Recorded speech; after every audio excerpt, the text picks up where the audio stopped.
Here come the Grasshoppers, Michael Snyder reports. It was just a matter of time before the Grasshoppers joined the party. In 2023, global crops have been devastated by plague after plague. Farmers in the US and elsewhere have had to deal with seemingly endless drought, unprecedented heat, nightmarish flooding, and horrifying outbreaks of disease. In fact, citrus greening disease is one of the primary reasons why the orange harvest in Florida is only going to be half as large as it was last year. It's been one thing after another for our farmers, but ravenous hordes of insects has been one plague that has been noticeably absent from the list. Unfortunately, that has now changed. Just recently, a swarm of grasshoppers that was so enormous that it was actually spotted by weather radar systems descended upon Tooele, Utah. A massive swarm of grasshoppers that invaded Tooele, Utah, causing significant damage to crops. The plague-like surge was captured by weather radar systems of the National Weather Service on the evening of June 21st, and as it headed northeast towards Great Salt Lake. Alex DeSmet, a meteorologist, told the Salt Lake Tribune that the unusual radar detection of the grasshoppers was associated with their distinctive non-uniform movement. Unlike weather events such as rain or snow, grasshopper swarms exhibit irregular patterns. Normally, we don't see swarms of this size in North America, but the warmer and drier winters that we've witnessed in recent years have resulted in a population explosion of the little critters. So now they have returned in extremely large numbers, and when they arrive on a farm, they literally eat everything in sight. Farmers in the region have been left devastated as the grasshoppers devoured their crops, leaving behind barren fields. Michael Doe, rancher in Tooele, shared his dismay. He said, "Every bit of alfalfa that's in my fields is gone.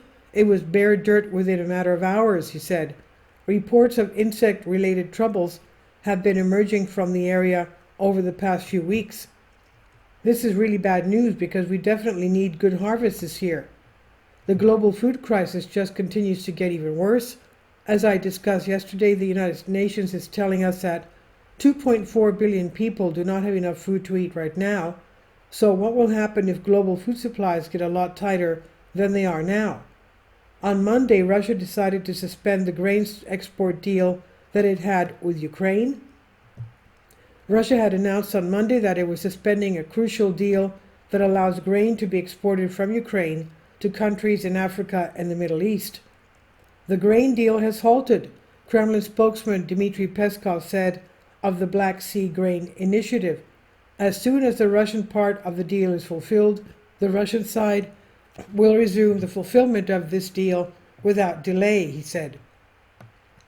Moscow claimed that the deal had only benefited Ukraine and that Russian exports, such as wheat and fertilizer, had been blocked from foreign markets due to Western sanctions. The deal was so important because it had allowed the Ukrainians to export 36.2 million tons of agricultural products since August. The Black Sea Grain Initiative, brokered by the UN and Turkey, has allowed 36.2 million tons of food to be exported from Ukraine since August, more than half to developed countries, according to the Joint Coordination Center in Istanbul. So now there will be even less food to go around. I don't think that this deal would have collapsed if the Ukrainians had been able to restrain themselves. Instead of limiting hostilities to the war zones, Ukraine just keeps hitting civilian targets deep inside Russian-held territory. For example, the Ukrainians just conducted yet another attack on the Kerch Bridge. A Ukrainian security official claimed Kiev's responsibility for an attack on the bridge linking the annexed Crimea Peninsula to the Russian mainland, a vital supply line for Russia's war effort in Ukraine, and a personal project for President Vladimir Putin.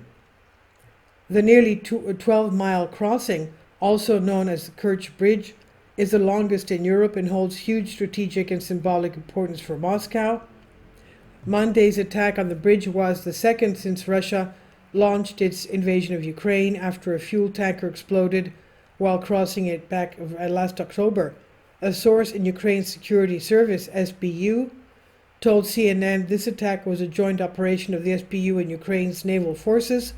The source spoke on condition of anonymity because they had not received authorization to speak on the record.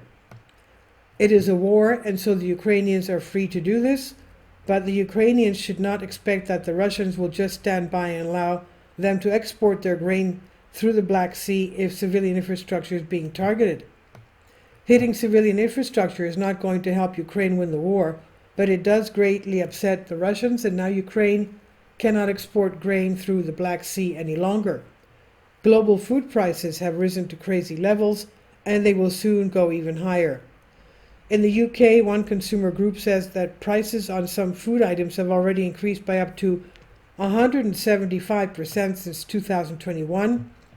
A consumer group in the United Kingdom has alerted the country's authorities to the parabolic spike in food costs over the last 2 years, requesting immediate action to protect consumers amid the country's unparalleled cost of living crisis and surging inflation, according to a report published on Sunday by the consumer group, which some food costs have risen by 175% since 2081. The organization discovered that food and drink costs grew by 25.8% on average between June 2021 and June 2023, after investigating 8 large department stores, including Tesco and Lidl. It stated that the figure was derived from an examination of over 21,000 food and beverage products. This is a global problem, and there is no solution in sight.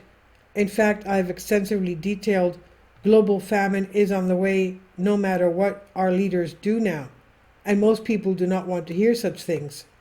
Most people just want to hear that everything is going to be just fine, and the mainstream media dutifully obliges day after day. This is by Michael Snyder. He says about the author, my name is Michael, and my brand new book entitled End Times is now available on Amazon. In addition to my new book, I've written 6 other books available on Amazon, including 7-Year Apocalypse, Lost Prophecies of the Future of America, The Beginning of the End, and Living a Life That Really Matters, commissions earned. And when you purchase any of these books, you help to support the work that I'm doing. And one way that you can really help is by sending copies as gifts to family and friends. Time is short, and I need help getting these warnings into the hands of as many people as possible. I've also started a brand new Substack newsletter, and I encourage you to subscribe so that you won't miss any of the latest updates. I have published thousands of articles on the Economic Collapse blog, End of the American Dream, and the most important news, and the articles that I publish on those sites are republished on dozens of other prominent websites all over the globe. I always freely and happily allow others to republish my articles on their own websites, but I also ask that they include this about the author section with each article. The material contained in this article is for general information purposes only, and readers should consult licensed professionals before making any legal, business, financial, or health decisions. I encourage you to follow me on social media, Facebook and Twitter, and any way that you can share these articles with others is definitely a great help. These are such troubled times and people need hope. John 3:16 tells us about the hope that God has given us through Jesus Christ. For God so loved the world that he gave his only begotten Son, that whosoever believeth in him should not perish, but have everlasting life. If you have not already done so, I strongly urge you to invite Jesus Christ to be your Lord and Savior today. And this is by Michael Snyder on End of the American Dream. Please leave your comments, and thank you for your support. Please support my Patreon account. The daily posts are 5 videos daily, and they are totally different from what I have on my YouTube channel. Thank you so much for your support, and that you find all my content so interesting. You'll find the Patreon account details in the description box below.